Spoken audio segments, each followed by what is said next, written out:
Hello guys, നമ്മുടെ ഞാൻ പറഞ്ഞു അവൻ ലേസ് വെച്ചിട്ട് സാധനം തിന്നണോ. അപ്പോൾ നമ്മളെന്തായാലും വെറൈറ്റി ഉണ്ടാക്കി കൊടുക്കാമെന്ന് വിചാരിച്ചു. ഗൈസ് നമ്മൾ നേരെ അങ്ങനെ വിട്ട് നമ്മൾ കടയിൽ പോയി 2 ലേസ് പിടിച്ച് അതിൽ കുറുക്കുറെ അവനങ്ങ് തിന്ന്. നമ്മൾ എന്ത് ചെയ്ത് നമ്മൾ ധ്യാന് അവൻ്റെ ആഗ്രഹമില്ലേ അവനും കൊടുക്കാമെന്ന് വിചാരിച്ചു. അങ്ങനെ നമ്മൾ ലേസ് മേടിച്ച് അതിനകത്ത് ഉള്ളിയും കാര്യങ്ങളൊക്കെ ഇടണം. നമ്മൾ ഉള്ളി അരിഞ്ഞ് പിന്നെ തക്കാളി ഇടണമെന്ന് ചോദിച്ചാൽ അവന് വേണ്ടെന്ന് പറഞ്ഞു. മല്ലിയില ഇടണമെന്ന് വെച്ചാൽ അവന് വേണ്ടെന്ന് പറഞ്ഞ്. സവാള ഇടണമെന്ന് ചോദിച്ച് സവാള ഇട്ട്. അങ്ങനെ സവാള ഇട്ട് നമ്മൾ നേരെ നല്ല അടിപൊളിയായിട്ട് സവാള ഇങ്ങിട്ട് കുറേ ഇങ്ങിട്ട് കേട്ടോ. എന്നിട്ട് നമ്മൾ നേരെ ഞാൻ കുലുകിയുടെ നമ്മുടെ ധ്യാനം കൊടുത്ത്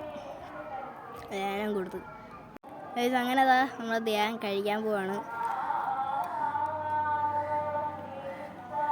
അങ്ങനെ അവൻ പറഞ്ഞു സൂപ്പർ നേഴ്സ്. നമ്മളെന്ത് ചെയ്ത് ഞാനോണം കഴിച്ചു നോക്കാമെന്ന് ചോദിച്ചു. ഞാനും കഴിച്ചു നോക്കി. നമ്മൾ കുറച്ചുകൂടെ കഴിച്ചു നോക്കാമെന്ന് വിചാരിച്ച് നമ്മൾ നേരെ എനിക്ക് ഉള്ളി ഭയങ്കര ഇഷ്ടമാണ്. അങ്ങനെ ഞാൻ ഉള്ളി അതിനകത്ത് വാരിയിട്ട് നമ്മൾ നേരെ വയലിട്ടങ്ങ് വെച്ച്. എന്തൊരു ടേസ്റ്റായിരുന്നു. Super guys. ബൈ.